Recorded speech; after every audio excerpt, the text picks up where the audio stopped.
Okay, full disclosure.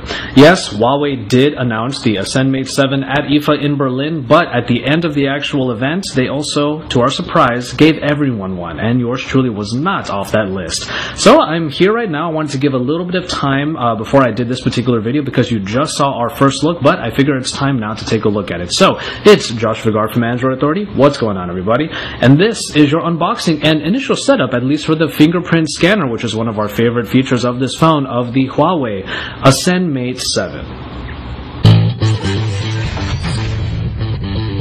Alright, and here we are with the Huawei Ascend Mate 7. This is the brand new phone by them, and we're just going to go ahead and jump in. I do have an open box right here, but I haven't taken the plastic off of everything.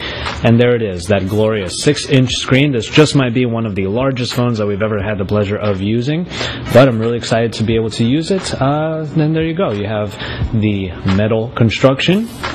Very nice slab right here on the front, and it is basically all screen.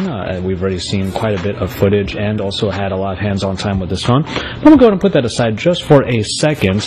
We do have the SIM tool that is right here along with the manuals that are underneath.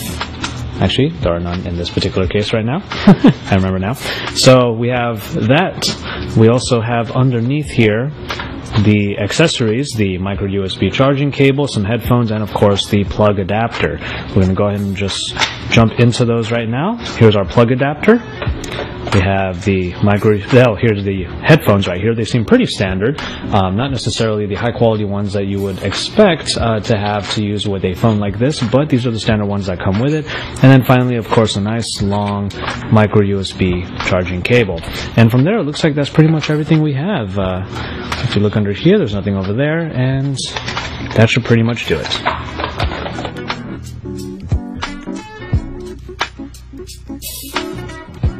Now, like it states in the description below, we are looking not just at the unboxing, but also we're going to do a initial setup on here. And what I mean by initial setup is I'm going to pretty much go through the first screens, but also do a fingerprint registration.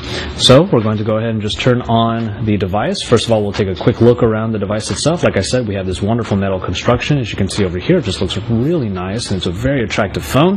The fingerprint scanner, rather, is right there below the camera. We have a fairly thin device all around, but it is a 6-inch screen, so we do have a lot of real estate on here, and it's not going to be the easiest phone to use in one hand. But as I hold the power button down, we're going to get our first prompt, and here we go. Fingerprint ID right here in the settings, and let's see what we got here. We'll do a PIN, something generic.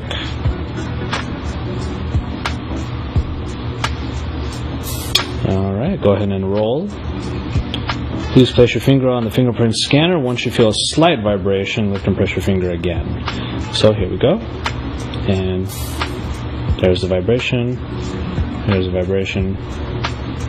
It's going to keep going for a while. This particular screen looks a little bit familiar, I'm not going to lie, but that's okay because the fingerprint scanner is a pretty stellar feature on the Ascend Mate 7. There you go. The fingerprint scanner can be used to access the safe, access app locks, or just unlock the screen from any which place. So here we are.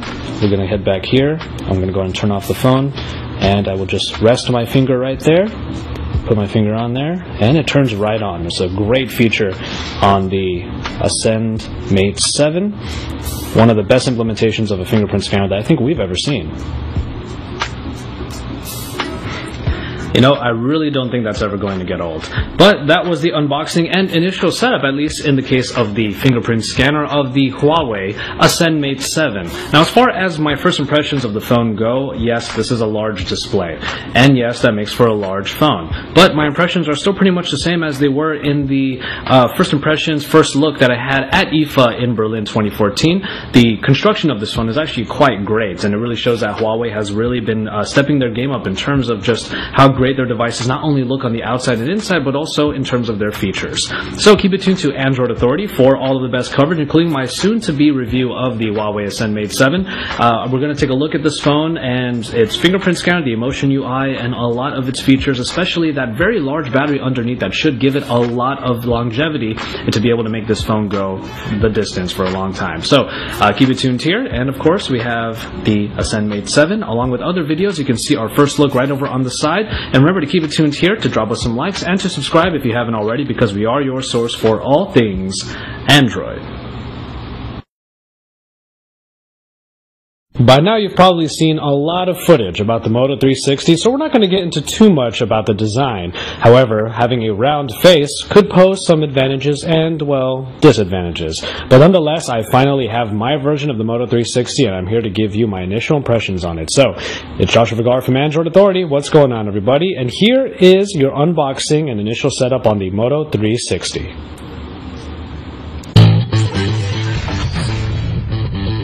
Alright, and as if to really drive the point home, we have here the round box that comes, that inside comes the Moto 360. I'll just go ahead and get started, and let's not delay this any further. There's the watch itself. I have the black leather version, so you're going to have the black rim around the entire thing. And as I remove the actual unit itself, we have a little bit of styrofoam here in the middle, and the watch takes its form. So we'll go ahead and put that right on the side, and we'll take a look at what else is underneath the surface.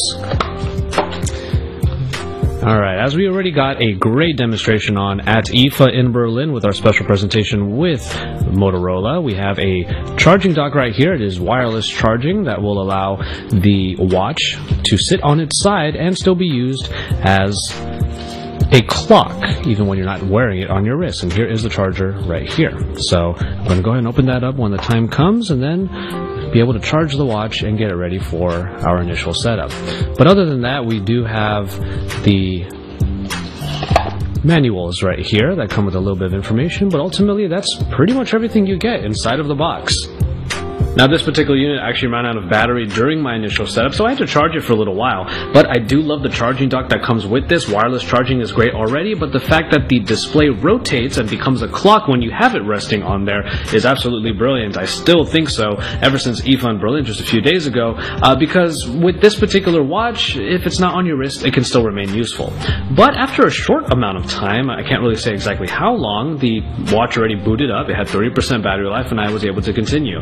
Now, what you do also get in the initial setup is the application Motorola Connect, which will allow you to customize certain parts of the Moto 360, including the wellness center that does the heart rate monitoring for you and also the step counter, but also customizing some of the watch faces to different types of colors if you want to really make the experience your own, which is pretty nice. I'll probably end up putting a third-party watch face in here, but that remains to be seen.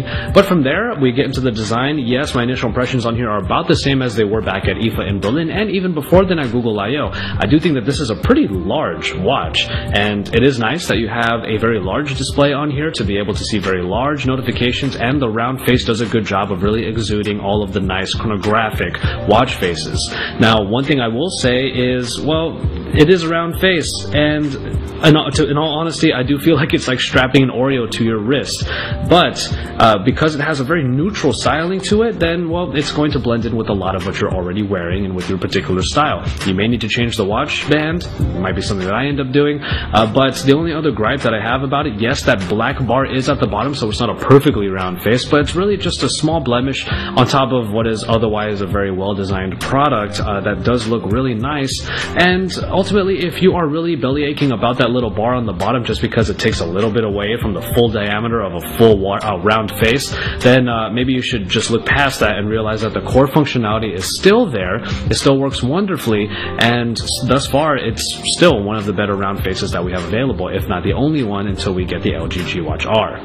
And so there you have it for this initial look at the Moto 360, my actual unit that comes in the black leather, and it's right here, taking up a nice rounded area right here on my wrist. It is a large display. I'm really excited to put it through its paces. What I'm mainly looking for my full review is how it interacts with the third-party applications that I've already installed in my Android Wear application, but from there I'm of course going to look at mainly battery life. Now, I already said that I love the charging, and I may have to do it pretty often, because if all of the other reports out there are true, true. Maybe the battery life is not quite as good on here, but that's exactly what I'm going to find out. So keep it tuned to Android Authority for all of the best coverage, including my upcoming review of the Moto 360. Keep it tuned here for even more than that, and also check out my IFA coverage. I have just gotten back from there yesterday, so you can see my final vlog from there as well, as you can see in the link right on the side. So drop us some likes on our video, subscribe if you haven't already, and remember that Android Authority is your source for all things Android.